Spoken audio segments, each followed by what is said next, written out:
Hello everyone! Today we'll explain to you how to use Typechecking in Roblox. Let's start off by what Typechecking even is. Typechecking is a gradual type system used by Roblox to provide warnings, errors and code suggestions. Using Typecheck is very crucial if you need to improve performance of your code's logic, as well as to make your code's runtime faster. In other words, all of your code must be properly type-checked, with as less casting during runtime as possible. I will talk about casting, type interference mods, linting, native code generation later in this video. Let's start off firstly with declaring a variable. So right now we created a variable test that assigned it to string hello world. To give an actual type to our variable, we can just put double dots string type after putting name of our variable. So now let's learn about type interference mods. First type will be nocheck, and what it does, it is fully ignores any type errors in our code. So for example, let's do hi, double dots, number equals hi, and as we can see, it does not do anything, it will run our code in non-type checked way. The resource setting type will do absolutely nothing in this mode. This type interference mode must be avoided at all costs, and never to be used in an actual code. Next type will be nonstrict. It's a bit stricter unlike nostrict, no pun intended by the way. It will try a certain type of variable if you set type of variable. Starting from this mode, Typechecker will be enabled and will affect your code. By default, without setting type, all variables will have type any in this mode. Speaking of technical part, what does type any mean? Type any means that this type will accept absolutely all values you give to it no matter what. Even though type any is already set to all variables without type, for sake of convenience in my example, I will put type any in my code. I'm gonna for example set variable to 5. And as we can see, we can just simply change type without any issues. Also, since we are in non-strict mode,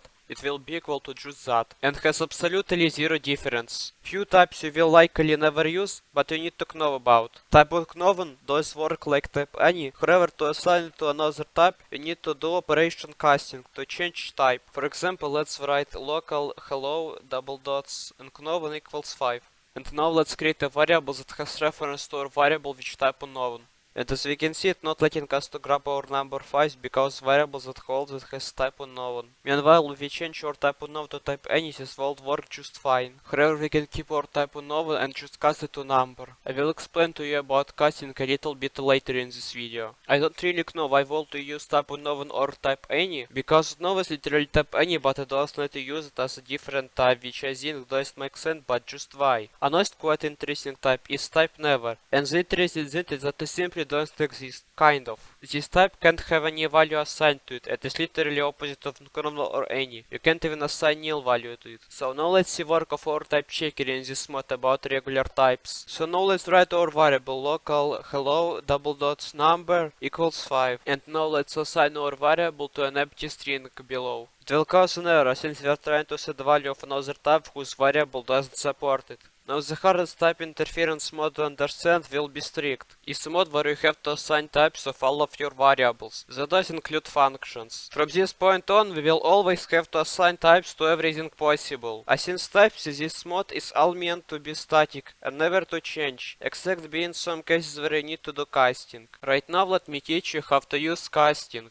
So for example, we have situation where Typecheck doesn't let us set variable, because function to number returns time with question mark in the end. However, we know that it will be a number and not a nil. Casting becomes really handy now. So let's do casting of a variable b equals to number a. To do a casting, we need to put two double dots and a new type we assign. Alternatively, we can just match types that function returns. And as we can see, Typecheck now understands that we did a type casting and stops giving us an error. There is more use cases of casting. Mostly we'll do casting which instances likely. Example being method wait for child, where it doesn't return exact type of instance but rather its superclass. Ironically call it instance. Now that we know how to set a variable type, let's move on to functions. First function will be calculate. This function will return sum of both numbers. So here we add two arguments to function a and b and give both of them type number. Also we know that this function will return a number, so we put type outside of brackets. And now we put return which sum of both variables. This way we can type check a function. Now let's learn how to create and export types. Moving to a module script for sake of convenience. And let's create a type cat. But prior to that, let's require our module script first. So we put a keyword type without brackets and set a name of our type. In our case, name of type will be cat, and our type will be containing two properties, name and age.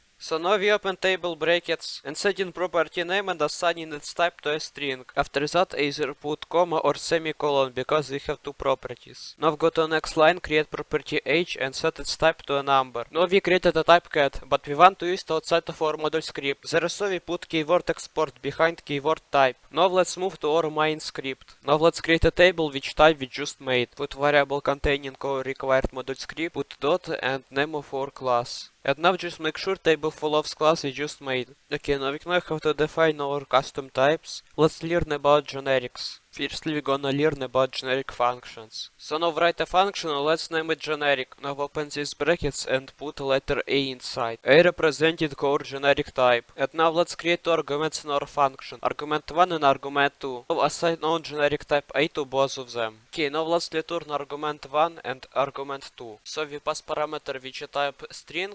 Second argument will also become string because their type is linked. That's how we use generic values basically. Kinda confusing, but try to mess around. We can also create generic tables. Let's create type first. Type generic table, open brackets, index, comma, value. Now inside table brackets set index type to generic index and assign generic type value to it. Well, it's some kind of template for types if you think about it. Now declare a table with this generic type. Now assign type generic table, open brackets, put type of index and put type of value inside. A little bit different like in generic function. And now let's put index inside of our table for testing. And that's it about generic tables. As we can see like in generic function, here we have to set types manually. And now let's talk about union types. We can create a custom type that can accept multiple types. And it is called a union type. So now we create a variable double type, set its type to a string, horizontal bar, number. And what it does is basically allows us either have a string or a number. And now let's assign our variable to 5. And as we can see, those accept string as well. This union type won't work just fine, however such union type creation is not recommended. And now let's put nil to our union type for example. As we can see, those work, however doing that is kinda stupid.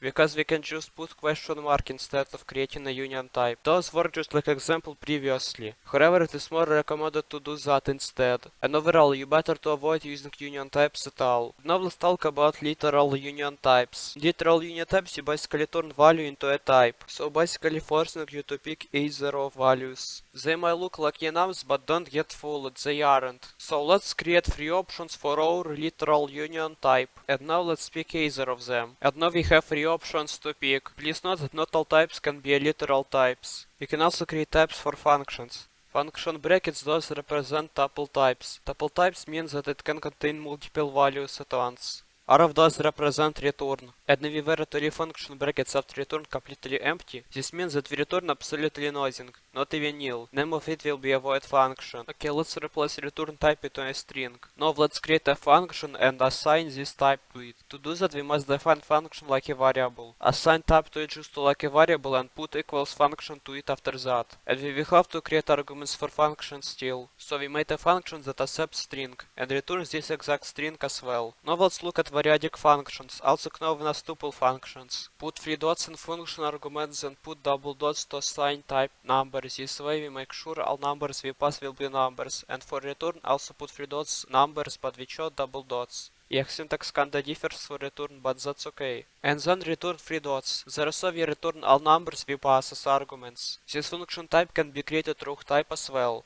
However, notice how we didn't put double dots for arguments type. Now let's look at something more specific. Let's create a function name it is bigger than, with 2 number type arguments. Our function must return a amount by which first argument is bigger than second argument, and a boolean that states if first argument is bigger than second argument. Therefore we have 2 arguments returned just like in pcall function for example. Also please notice that we return tuple type in this function. Also as we know, result of operator will be either true or false. So to get result properly we need to create a variable with 2 values, just like with pcall. Now let's print it. As we can see, it returns that 10 is bigger than 9 by 1, and that it is true. Now last topic we will discuss today about Typecheck will be intersection types. I will likely make YouTube shorts video about them to explain them further. It lets you to combine types. However, it is not possible to do with primitives types like string, number, boolean and such. Let's create 2 types and see how it will work. First type is gonna be named superclass having 2 properties, name and parent. Second type is gonna be a custom part having also 2 properties, position and color. Now let's create a table which combined type. So now let's write local combined types, double dots and then put superclass and put a symbol and custom part and now open table brackets and let's add required properties. Now to make it stop erroring we need to add properties from both types. Now let's assign part name to be part, parent to workspace, some random vector free and random color free property. Alternatively, if you don't want the properties to be assigned, you could just put question mark to each property type in the end. This way we allow values to be nil as well.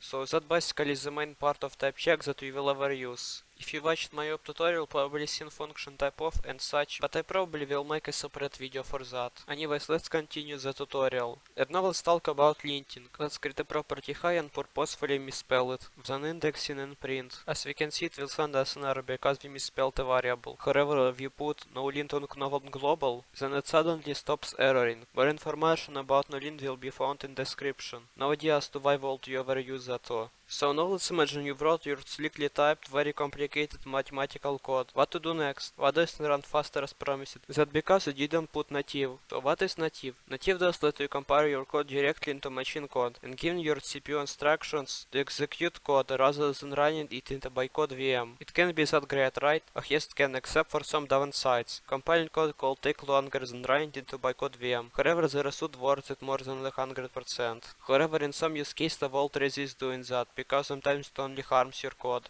Also, your code might run a bit slower if you didn't type check it properly. If you don't feel like remaking whole code, you could make individual function run on native code by adding native tag. Well, no, there are not much to say. It's literally the whole tutorial. Well, I'll wish you luck because you will need it a lot to understand whole Typecheck. Additional information will be linked in the description or in a pinned comment. Please like the video and subscribe, share this video with your friends and comment under this video.